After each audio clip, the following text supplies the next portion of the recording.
Howdy y'all, Fuzzy Biker here. It is an incredibly windy day here at the mighty metropolis of Marnie. Check out the trees are howling over there. The wind's just blowing like mad.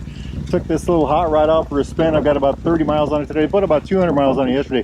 This thing is a king of the windy day. I tell you what, the winds are 25 mile an hour and gusty, and this thing just ate up the road. I did a bunch of interstate with it. It just performed beautifully. I love it. This bike and I are gonna do really well together. Nifty stuff. Our goal today is we were supposed to ride a Vincent today here at Baxter's, but I don't think that's going to happen. It's just too windy. Secondary goal is to check out that 865 infield build that they're doing. We're going to check that out today. That ought to be neat. Anyway, let's go in and see what we got. Wahoo! Hey, we've made our way into the secret back room at Baxter Cycle. These are all magic British bikes. Hey, that's a Japanese triple over yonder. But what we're here to look at is this one real quick. I did a little bit of a video on this. I was supposed to ride this today, but it's just too terribly windy out there. But look at this here. I didn't really get a close look at this, and I want to know how that works. I see this one ties up, and this one goes through. So this one, the cable probably pulls through, and this one, it's a fixed cable. That makes sense. That makes sense. You see what I mean right there? The other thing I found out about was these there's a Coney shock in the middle, and then these are actually springs. They're inside of these housings. And there's a guy on YouTube, The Mighty Garage. If you want to know anything about a Vincent, The Mighty Garage. He's from Oregon. He does a really good job of videoing what he's doing, and he talks, unlike me, he talks sparingly, and when he does talk, he does a really good job. I mean, you get a lot of information in a few words. Just going to wander over this way to this Kawasaki H2 two-stroke. My buddy and I were talking about this. So here's the throttle, of course. The throttle goes to the carburetors, but it also runs an oil pump apparently. So the oil pump injection is equal to what the need is at the carburetors. And we were talking about that under this cover. We believe there's a little adjuster there, so you can adjust how much oil per twist you get, you know, for the amount of twist. Kickstart only. Amazingly simple motor. You know, it's kind of a flathead design there. There's nothing in the heads but the spark plug actually. The triple silence. You know, we were thinking what would make this look better besides my name on the title. Well, chrome expansion chambers, a neat paint job.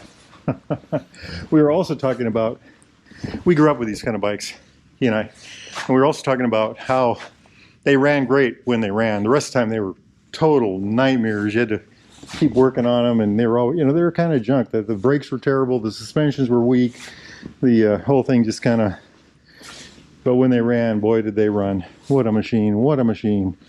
Hey, look what I found sitting right here. This is another Baxter Custom Works bike. Check out the wheels. And oh, okay, it's a Royal Enfield Interceptor 650. Parallel twin, air-cooled, oil-cooled, single overhead cam, you know, the bit. 4 valves per cylinder, but it's got a lot of little extras to it. It's a brand new bike, of course. They're really, okay, look at the color of the tank. That's a custom deal there. And they've got the gold stripe here. They got the gold wheels. They got this kind of black seat to match the top of the tank, the white lettering to match this. Just these are Bon Bond covers here on the side, heat protectors. I think these were Bon Bond as well, the fenders. These JD Custom blinkers.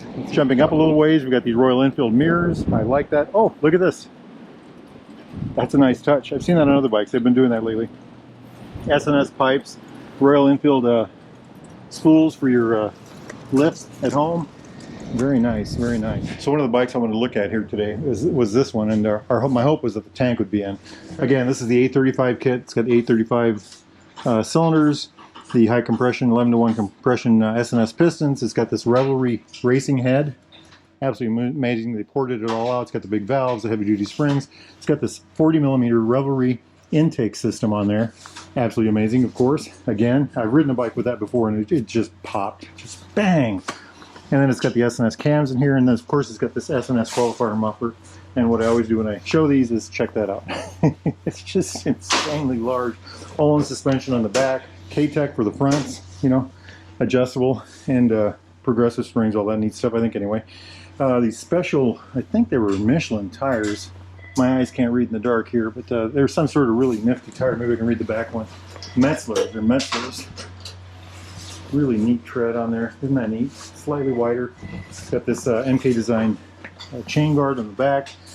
This is from an Interceptor. This bike started out as a Continental GT. it's going to act like a Interceptor, but it's going to have a Continental GT tank. This is off an Interceptor. It's got these Tech foot pegs. They put Interceptor style bars on there, Renthal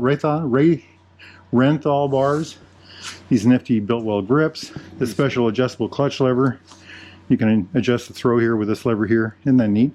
And then over in this side, they did the same thing with the brake. This is a Magura, and I think the rate is adjustable. How much, for how much squeeze, how much effect you get. And then it's also got adjustable throw right here. And this is kind of cool how it does that, isn't it? Look at that headlight holder, the big chrome bucket, the shorty fender. I think they put an LED bulb in there also. Anyway, work in progress. This is an MK design. I love showing this. And the seat is also MK design. Very interesting for this bike. And by the way, here's the ignition back here. Isn't that neat? Jump to the front. Brembo, the squiggly caliper. Everybody knows the squiggly caliper is better. Brembo caliper on the front. Isn't that neat? Wahoo, I like it. Hey, that was a nifty little tour of Baxter Cycle. I am sweating in all this winter gear. I'm gonna hop on the old hot rod and see what else we can find. Wahoo! Howdy y'all, Fuzzy Biker here. It's a little after 11 o'clock in the morning. We're about 100 miles away from home. There's the beautiful Luss Hills over yonder. We are here at Luss Hills Harley Davidson. What a ride, what a ride. Super windy, lots of twisty, blowing around, and all kinds of neat stuff. Anyway, the bike is working great. Starting to really become one with it. Hey, let's go inside and see what there is.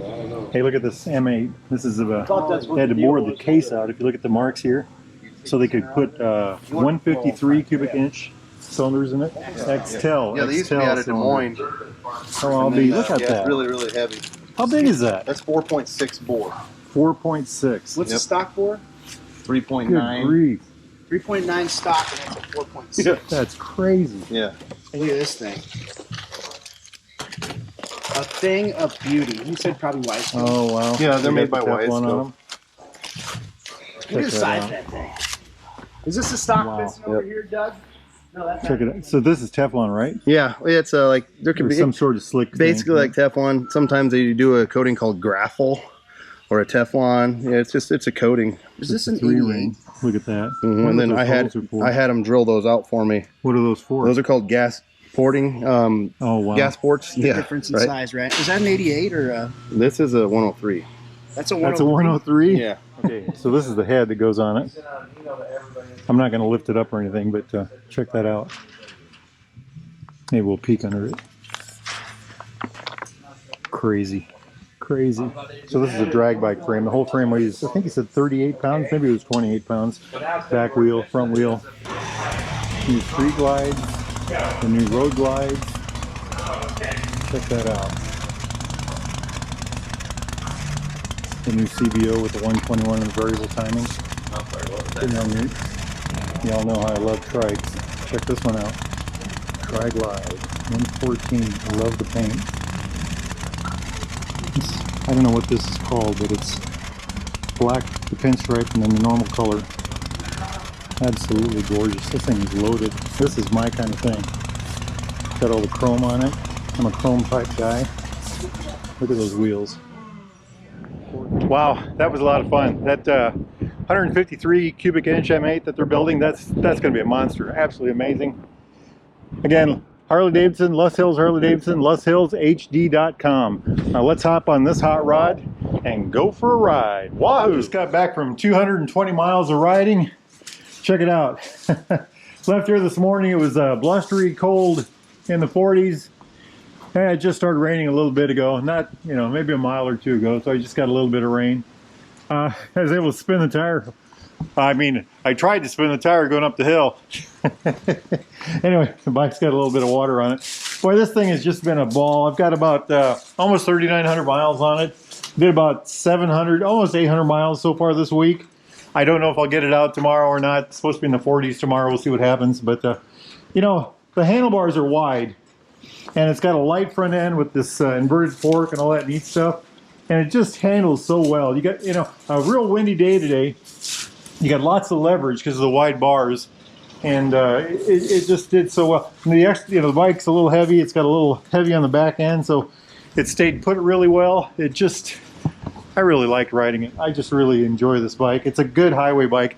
I did a big 4-corner, all the way to Marnie from here. I live in Audubon, all the way to Marnie, over to Lust Hills. That's about 100 miles down there. And then east up to, I think it's Corning, and up to Anita and all these little towns, you know. You guys know where that is. But big square, let's just say that. And just got home right in time for the rain to start. What a good riding motorcycle. It just eats that road up, and the seat's comfortable. You know, the windshield works excellent, by the way.